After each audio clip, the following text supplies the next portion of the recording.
everyone, Nikki Batgirl D'Angelo here with the news for Friday, November 15th, 2013.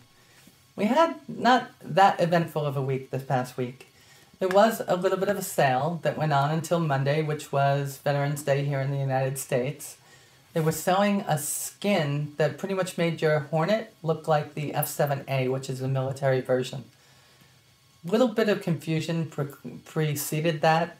People thought they were actually getting the F-7A. In reality, they were just getting a makeover for their ship. And that was good because it was for a good cause.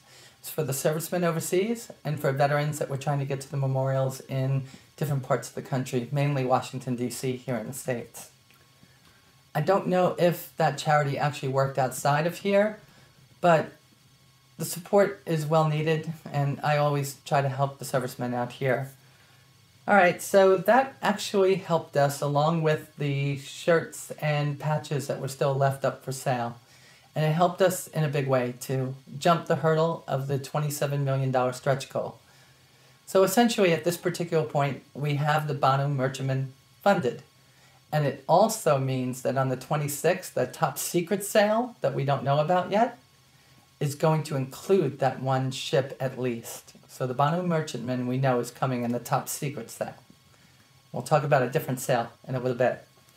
So we had a couple of other things go on, and little by little we get a little bit of lore pieces. We saw a press roundup.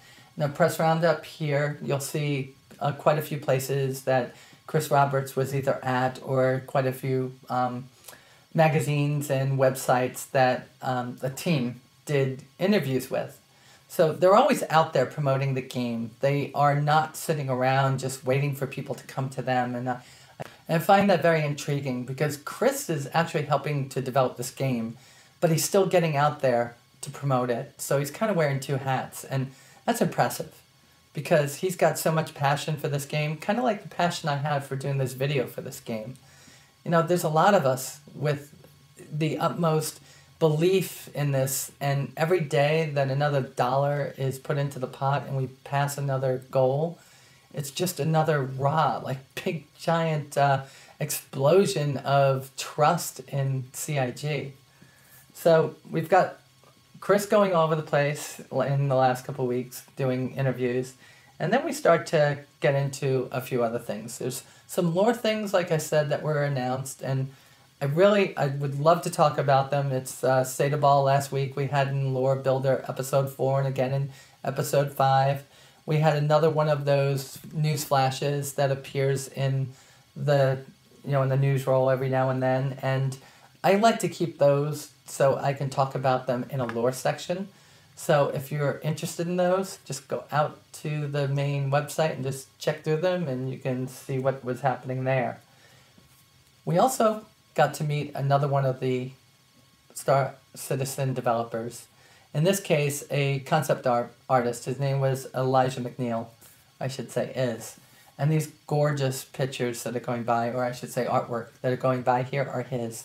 Especially that M50 right there, which I can't wait to get my hands on. And he also appeared in Wingman's Hangar, so make sure you watch that. And so these are amazing. I can't wait to see these in game. I hope the game does that justice. I know that the CryEngine is probably the best engine out there right now, but is it really gonna be able to make it look that good? It's just amazing. So yesterday, after thinking that nothing really was going to be on the site to push me any further, I saw Sandy and Chelsea modeling the Star Citizen and Squadron 42 shirts. I was able to grab a Star Citizen in my size, but there were no large left in the Squadron 42, and they just look so good.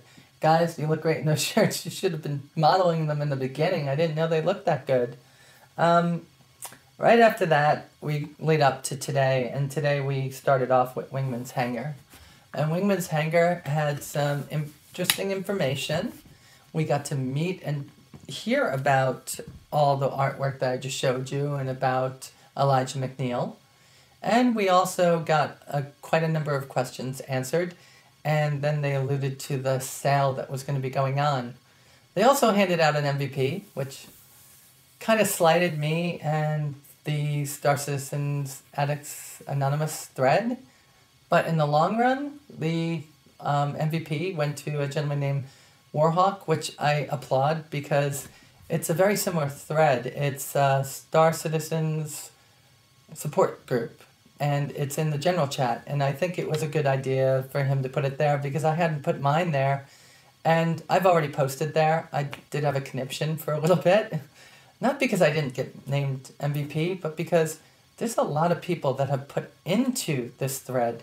It's not just me. It's the subscribers that support Hangar, Wingman's Hangar. And for them not to get the recognition is worse than for me not to get the recognition, because personally, the people that support me by watching this video and by helping me come up with ideas for the video are actually why I do it. It's pretty cool. And I think that's my that's what people give back to me, and I'm happier about that. So we had that MVP announced, and then Wingman's Hangar went away, and there's a long pause on the site. Everybody was waiting and waiting and waiting, and finally I had to leave work. I got home, I ate, and then the sale was announced. And I'm going to just take you through that right now. So the sale is going to come in two parts. It's the anniversary sale. 26th is the second anniversary of the actual crowdfunding campaign. I guess that's not the Kickstarter, right? That's the crowdfunding campaign. I wasn't around then. I came on board in the 26th of August. So essentially, LTI has been a really big thing. So the first thing that was explained was why the original and veteran backers were given LTI. I could tell you why. There weren't these great pieces of art. There weren't these modules like the Hangar module and being able to sit in the ships and see the doors open and close and ride a buggy around a hangar. There was nothing. They were putting up money for nothing. And really, that's a lot of trust to have in something that's not even made. So they should have been given something. And if LTI was the most they can give them, that was great. So what they're going to do is with the limited ship sale, which is going to include all of the limited ships except for the two that were one-time purchase, one-time sales, which was the Idris M and the Scythe. All of them are going to have opportunity for non-original or veteran backers to get LTI on them at a higher price, which I kind of agree with, but don't kind of agree with. Not the higher price. I'm not an original backer or a veteran backer, and I am quite new and only being 4 months old. I don't think I deserve LTI because I whined about it. I think that it should have been held off for just the original people. It would have made it bigger for them. But the fact that they're offering it, that's great. I had the opportunity to have received gifts from some people, and I have LTI on a couple of ships. But, that's just how it worked out for me. So here's what they're going to be doing. So the sales are going to go as follows. I'm kind of excited, so I'm sorry. So the first ship, Monday at 12:01 a.m. until Tuesday at 12 o'clock a.m., I guess 12:01 to 12:01, the Origin M50. From Tuesday to Wednesday, you're going to have the Origin 350R and Lightspeed package. And I only can get one ship in this one. I'm not going to fall prey to this again. I am going to buy the M50. And I'm foregoing the 350R, even though I really want that red racing suit. Ugh. The biggie one for me, which I don't want for myself, but for all my pirate friends out there, is the Drake Caterpillar. That's simply a gorgeous ship, and if you're going to be one of those pirates who I'll be hunting mercilessly, that Drake Caterpillar is definitely a ship you should go grab, and that's going to be on Wednesday. Thursday, the Aurora LX, which is a single-seater, of course. It's an upgrade to the regular Aurora, but it's actually listed as luxury, but in reality is also an Explorer version. So if you want to be that single-person explorer getting right into the game and jumping out there to, search the stars and find the jump holes, that's the ship for you. And with that upgraded seat, it's going to be a little bit more comfortable than the MR. Next up on Friday is the Gladiator and the Retaliator, and that sale actually goes through the end of Sunday night. So the Gladiator wasn't really the big ship in those two. It was the Retaliator, and I don't mean in size. I mean in people that really wanted it. The concept art that appeared afterwards really made a lot of people, including myself, kick themselves in the pants and say, God, I wish I got one. In reality, I'm sticking with my Constellation. The Retaliator is gorgeous. It's a beautiful ship. It's got a lot of room. And if you've got a lot of friends or a lot of character slots, you're going to love that ship, especially with the apartment module. I'm not sure if it comes with it or if that's an upgrade, but who cares? The ship is great. Write that one down if you like those. On Monday, the 25th, the ship that's most like the Serenity from the TV series Firefly will be on sale, and that's the MISC Starfarer. It's big, it hauls a lot of stuff, liquid fuel, milk, weapons, I don't know. It's got like 90 tons of cargo space. Thing is huge and beautiful. I've only seen a couple of concept art pieces, and I could understand why those of you that want to be in the Merchant Marine in the game are going ape over it. It's a gorgeous ship. Write that day down. Then the 26th comes, which is Tuesday. And Tuesday's when all HE double hockey sticks breaks loose. You're going to have a 4-hour long live stream that's going to be introducing us to a whole bunch of new stuff, including new ships. Those ships, of course, the Banu Merchantman, maybe the Van Duel Scout, maybe the Mustang by that point, who knows. But there are going to be limited ships on sale that day. And this is probably ships that won't come back again, kind of like the Idris M and the Scythe, but I can't be sure of that. Mostly what you're going to see are the next round of limited ships, the ones that we're going to be looking to get for the next year. So take a look at that and see if you have off that day. If not, you're sick, because I told you are, because you're going to be home watching that just like me. But I think that it starts at 11 a.m. Pacific Standard Time, which is 3 p.m. Eastern Time, and for those of you in Europe, that's perfect timing, right? So we're all going to be looking forward to that. It's another live stream. They've always been fun, and hopefully this one's on Twitch instead of YouTube. Well, I guess it would be, since that's where we do the Wingman's Hangar. Okay, so now we're going to do a little bit of editorial, and the editorial is going to be on LTI. Why am I talking about LTI? Because there's thread after thread about it. People are always upset about it, and so upset that CIG has offered LTI to everybody on this ship sale. I think what people don't understand about LTI is that it's not game changing.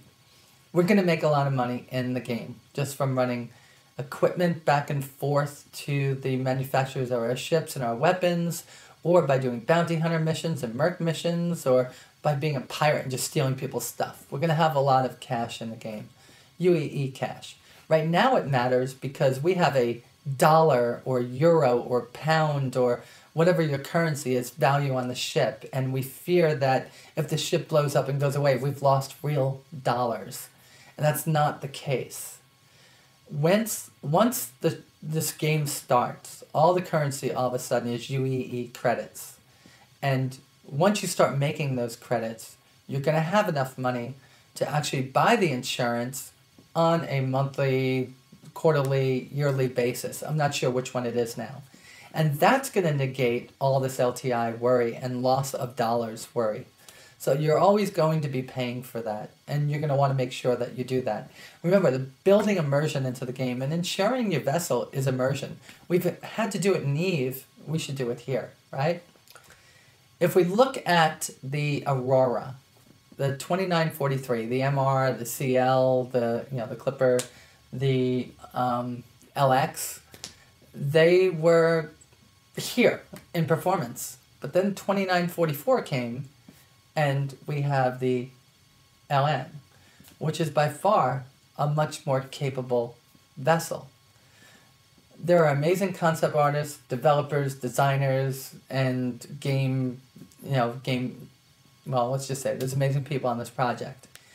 These are not the last ships, obviously. They're always telling us there are more coming, and there's more models coming. So LTI in the long run, as I close this editorial out, will only matter for the current vessel you have.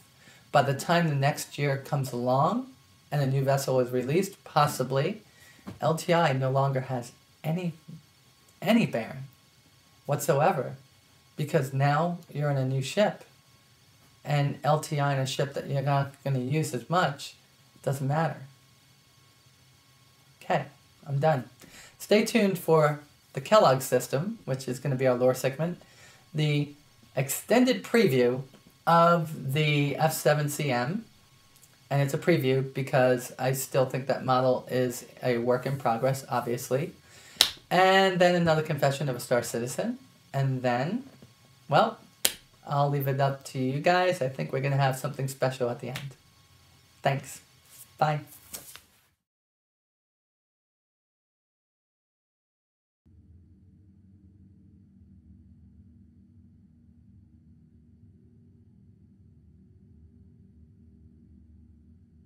You have selected the Kellogg system.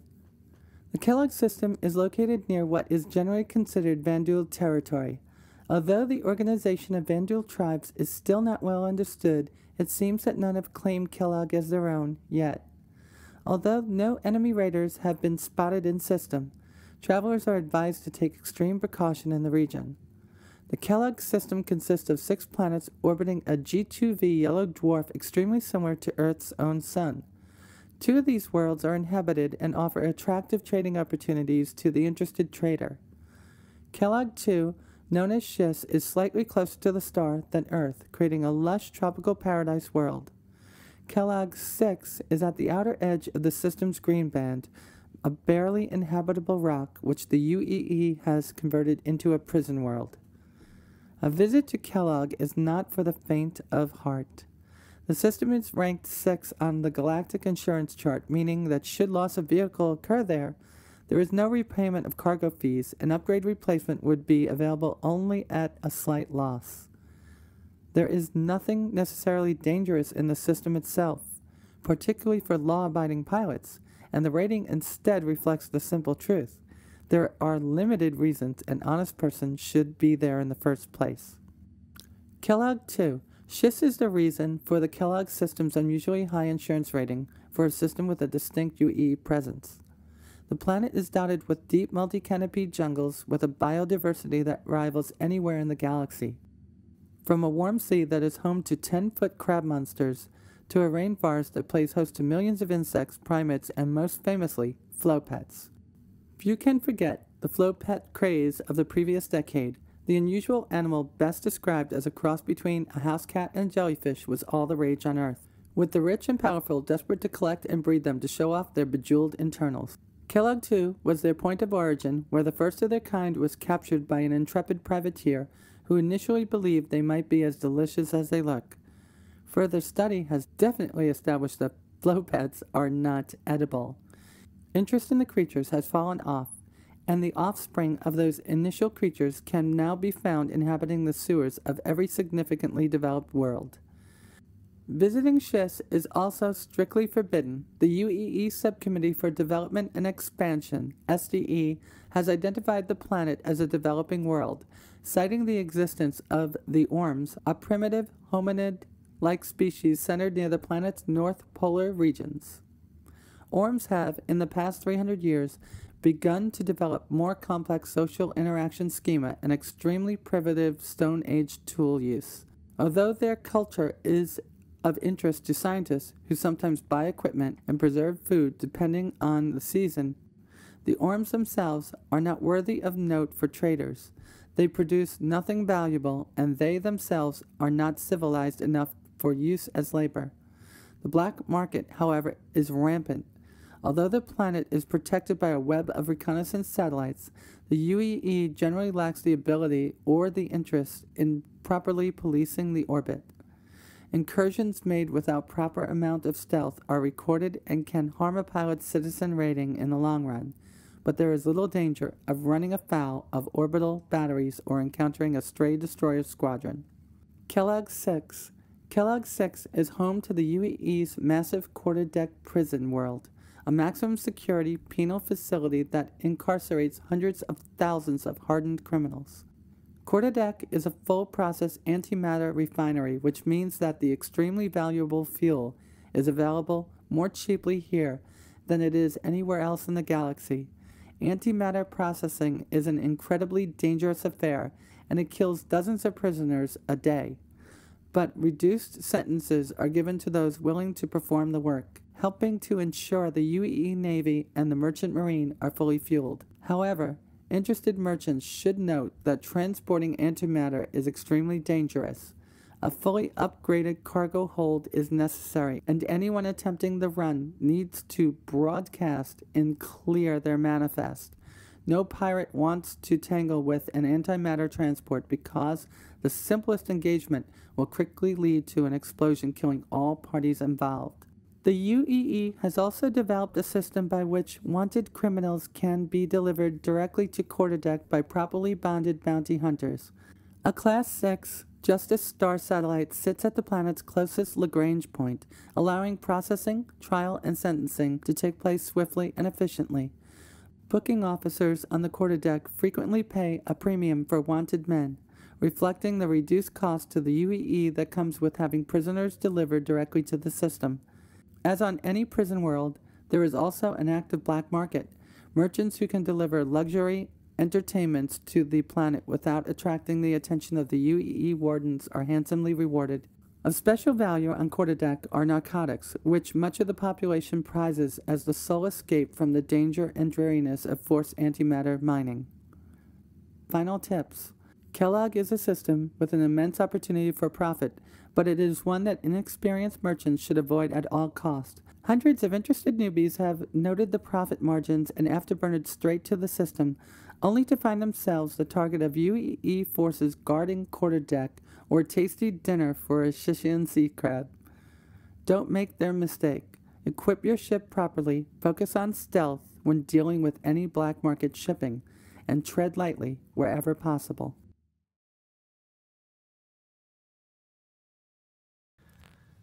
Hello everyone, this is Nikki Batgirl D'Angelo. I'm going to show you the F7CM Super Hornet today. I'm going to talk a little bit about it and give you some comparable specs against some of the other ships that I have reviewed in the past.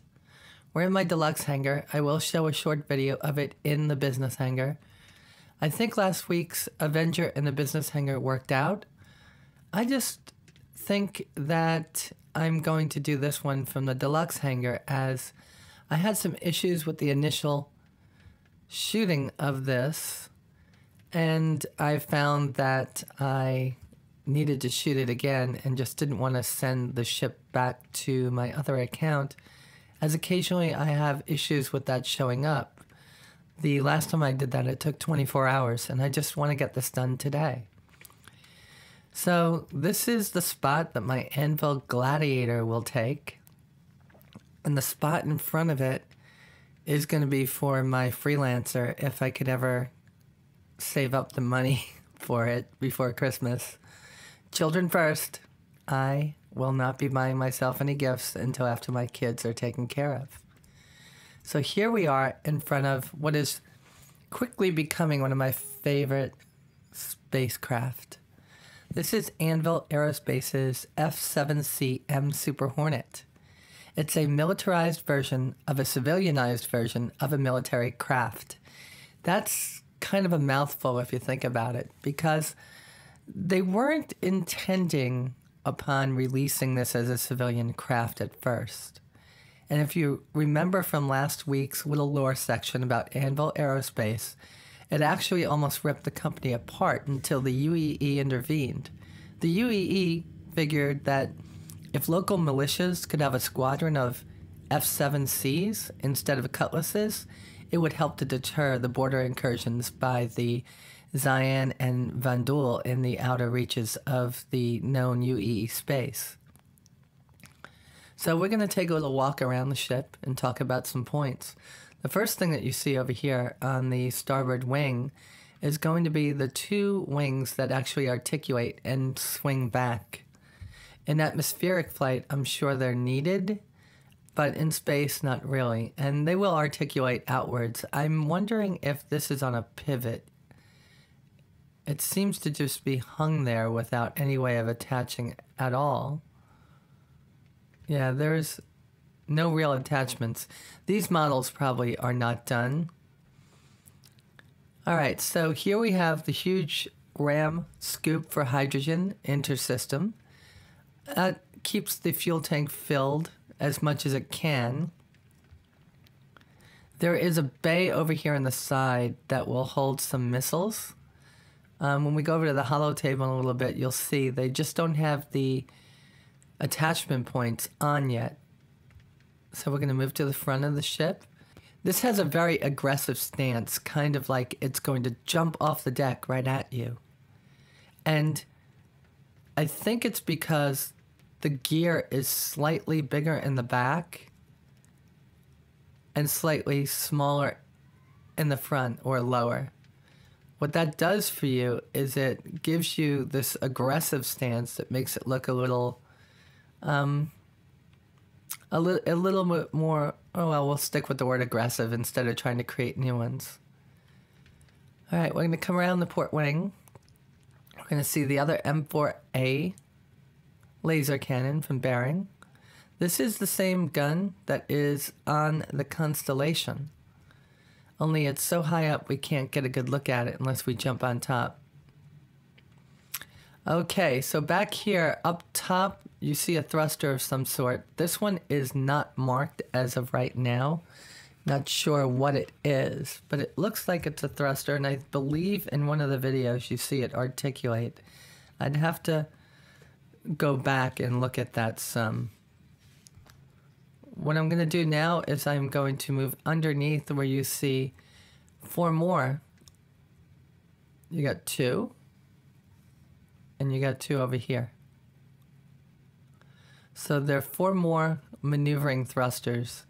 These are going to be able to move it forward and back. Having a look at it, these also will be the thrust vectoring units. Meaning, what I'm trying to say is they will be what helps this unit to land and take off vertically, which is very important about it being able to precisely land and take off vertically. Because if you notice, it has landing pads instead of landing gear. So once it's on the ground, it's on the ground. If you look up there, I believe those articulate side to side, like on the y-axis. And they're going to be the yaw maneuvering thrusters. You have 4 more maneuvering thrusters back here that are rated as TR2s, but they look to be the same size as the ones on the actual Origin JumpWorks 300i series. And this is what gives the maneuverability to the Hornet series. This huge main engine, which is a TR3 on this unit, a TR4 on the military unit. This particular one has the paddles, which can help to vector the thrust into any direction. So it's kind of like getting a push from the rear end in the direction that it needs to go. This will be a highly maneuverable starship because of this. This particular power plant is an A&R LR-7 Ultra Overdrive, and that's the power plant, which is forward. And this is the thruster, which they're now calling an engine, which is a Hammer Propulsion HMX 4.3, and that's a TR3. Remember, you can go up to TR4 in these, but each upgrade comes at a detriment to another piece. My guess would be is if you increase the thruster to give more power and maneuverability, you're going to have less power to the weapon systems or shields or something else. Chris Roberts likes to play the balancing act so nothing gets so overpowered that another ship or 2 can't take you down. Here is the other Bering M4A laser cannon. And after the M4As do their work on you, which is going to be to take down your shields at a distance, the Hornet driver could get up close to you and use these two Max 0xNN-14 neutron guns. Now, a neutron gun doesn't have the fire rate or the range of a laser weapon. It has a lot more punch. So at a very close distance after the laser cannons have taken down the shields, this will be able to take out the ship with little haste. I should say take out your prey. We're going to try to get in the ship now. Now, there's two cockpits in this ship, which distinguish it from the other Hornets in the series. Fear not, you can fly the ship on your own, but if you were to have a friend along, an NPC mercenary that you hire, or maybe one of the character slots that you paid for by buying multiple ship packages, you will be able to use the rear seat to actually take advantage of... I just saw the landing gear go up again. I thought that bug was fixed. I'm sorry. But you will be able to use the rear seat to man the turrets and other systems. I guess other systems are going to be like freight scanners, jump scanners, ECM, the turret up there, which is obnoxiously large on this ship. On the real militarized version, these are actually wing weapons. Up here, they just look out of place. The confusion about these weapons, these are the Mantis Gatling cannons, and there's just a lot of confusion going on about them, which is, are they actually going to be on this ship? Because if you look in both the brochure that was released recently and the recently updated ship specs on the website, this ball turret is listed as having two Clausen and Warner CF-117 Badgers. And instead, what we're seeing here is the GT-220 Mantises. Now, the Mantis is more or less like a Sea Whiz in the Navy, where it just hurls a boatload of metal at a target. And it's not a powerful hit. It's the sheer volume of hits that are going to take out the ship. If you watch the actual commercial for this, you'll see how they work. But my guess is by the time we go live, if both the ship specs page and the brochure are saying that these are going to be Badgers, don't complain if they actually do change into Badgers. All right, the landing gear down actually does give you an opportunity to see, the landing gear retracted gives you an opportunity to see how the ship is going to look in flight. Don't ask how I did it, it's a bug. So this is the only Hornet that I see that's actually fitted with a jump engine. So for those of you that have a Constellation like I do, they're going to use it for freight runs, or what I really want to do is to use it for exploration. This is the perfect vessel to bring along with you to watch your rear end. Yeah, the Constellation has a P-52 Merlin in it, but what would you rather have protecting your butt? A Merlin with its little pea shooters, or this ship with all the weaponry it carries? Okay, let's go into first-person view and see what our pilot, Mr. Archibald, sees. This is the inside of the ship. Most of the cockpit view is taken up by this huge holographic HUD. We don't know exactly what it's going to do yet. What we do know is that this is a placeholder. You've got displays up there that will move down into view and be offset from here. Displays down here. A large radar display in the center. And a display over here. Here is your stick. Looks a little bit like a SATEC, or more like a SATEC. I have CH products and probably will be upgrading at some point after playing the dogfighting module and seeing how important a good stick will be.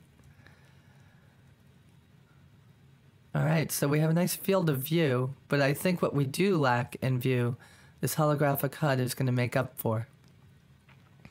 This is one of the things I did not expect to be on the unit after reading the Anvil Aerospace's company profile in the jump point.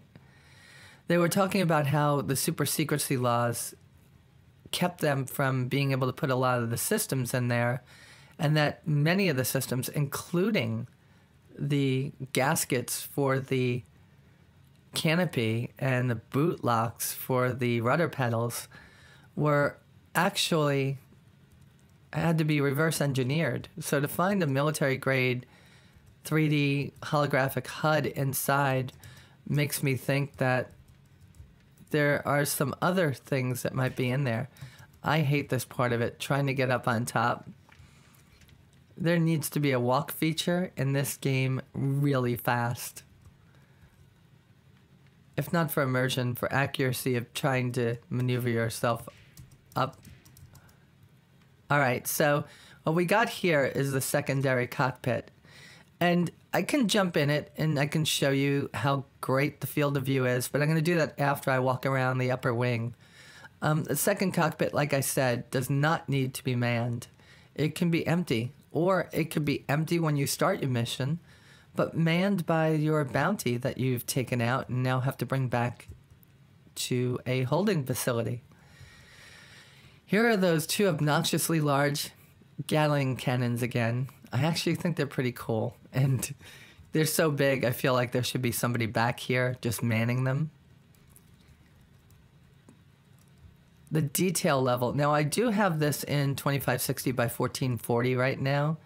I want to do that because of the actual quality that you get in a video when you're shooting it. If I just leave that alone, you can see the quality level of it. Now, oh, I should have known better. I fell off the leading edge of the wing. There is something that I want to make.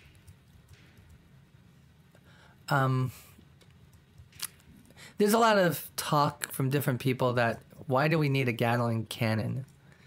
When you're looking at them, they spin their barrels, right? And they fire. And in real life, the barrel's actually cool as a spin. And that gives them an ample opportunity not to melt down. That's why we use Gatling cannons like in the F-15 through the brand new stealth fighters, the F-22 and the F-35. Well, I think the F-35 has a different cannon. The Gatling cannon gives you enough of a punch to take out your foe. It means that all you need is actually one weapon's hardpoint for a cannon, and it means that you can get a lot of ammunition on the target without having to have many of these weapons firing at once. Because the gun spins, you don't have the issue of melting a barrel. So my guess would be that even in space where you don't have that situation, if you were to put out the rate of fire that these things produce through one specific barrel and not give it a few split seconds to cool down in the super cool environment of space, unless of course you're on the wrong side of the star, you're going to still reap the benefits of having a Gatling cannon.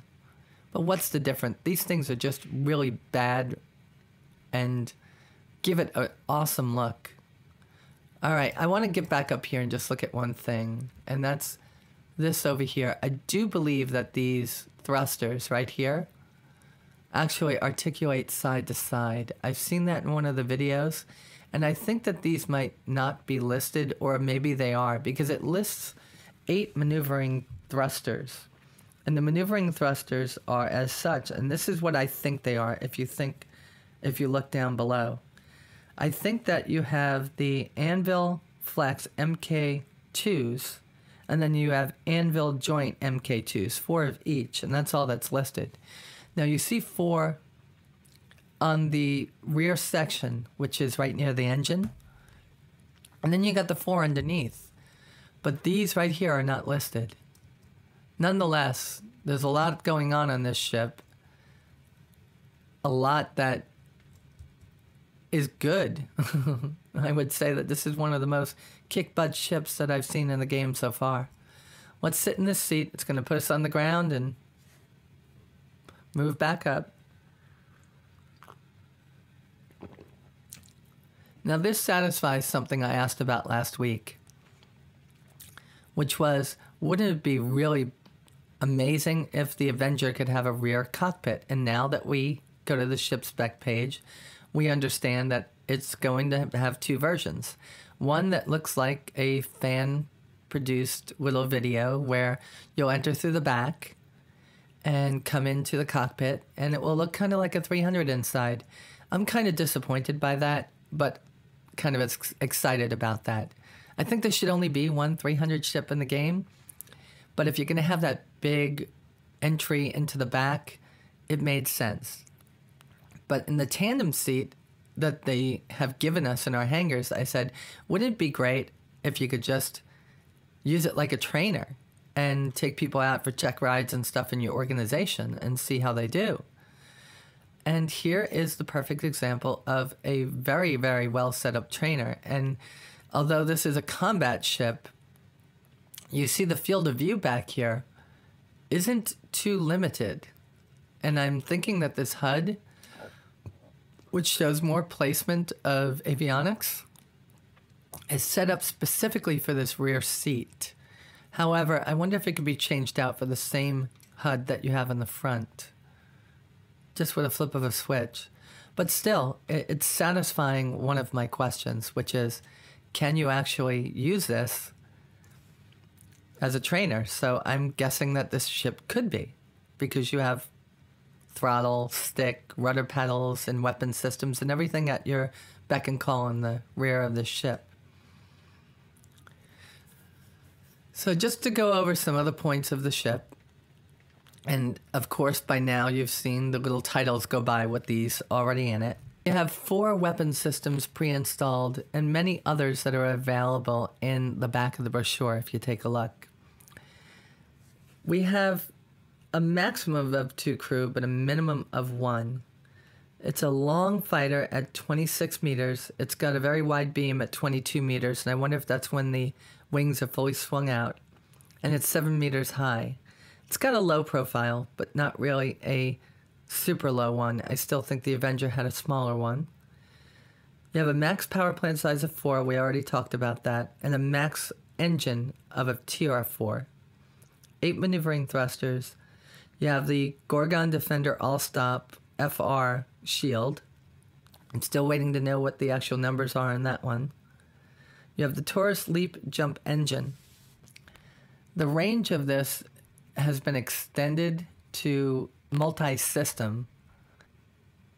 The Hornet has 4 upgrade slots, which puts it in line with the Avenger, but less than what the Origin JumpWorks 300 series has. Now, I believe that what needs to be said here is this has a much different role.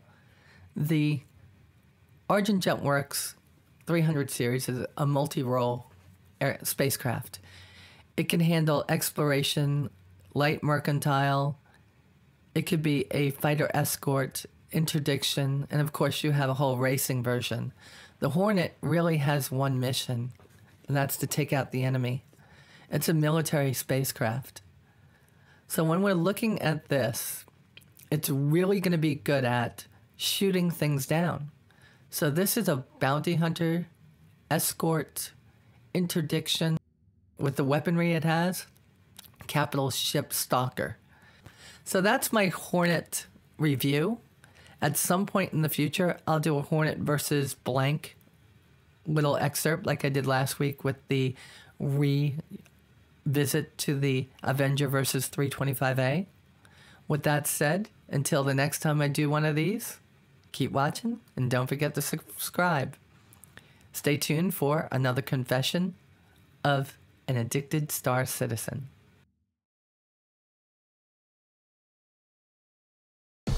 Back in August, I was on the forums of IL2 Boss. Another member there posted about Star Citizen, and it sounded good, so I clicked on the link provided.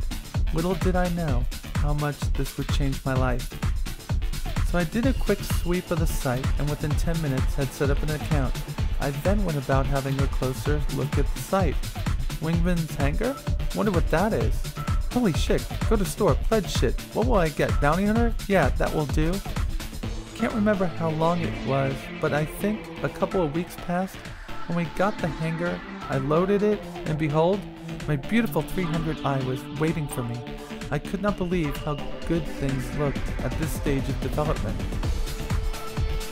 So, to cut a long story short, I went back to the pledge section of the site and decided that for only a few more euro, I could get the Arbiter package. So I began the slippery slope.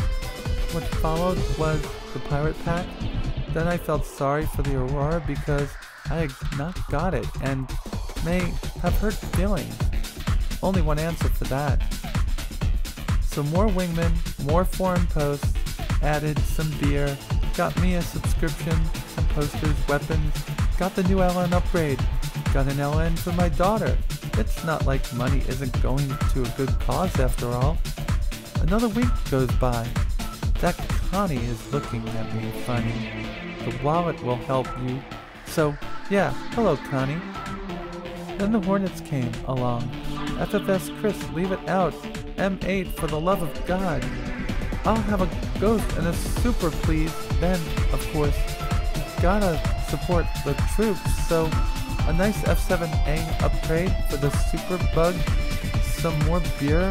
Watch Batgirl's show. Maybe the Avenger is not so bad after all. Pay with PayPal. And it's just like that Advanced Hunter is here. So I think next will be the Scout and maybe a Starfarer. But that will be for now. But God knows what else will start giving me the eye. I left out a few bits and pieces. But you get the gist. See y'all. And I'll see you in the verse.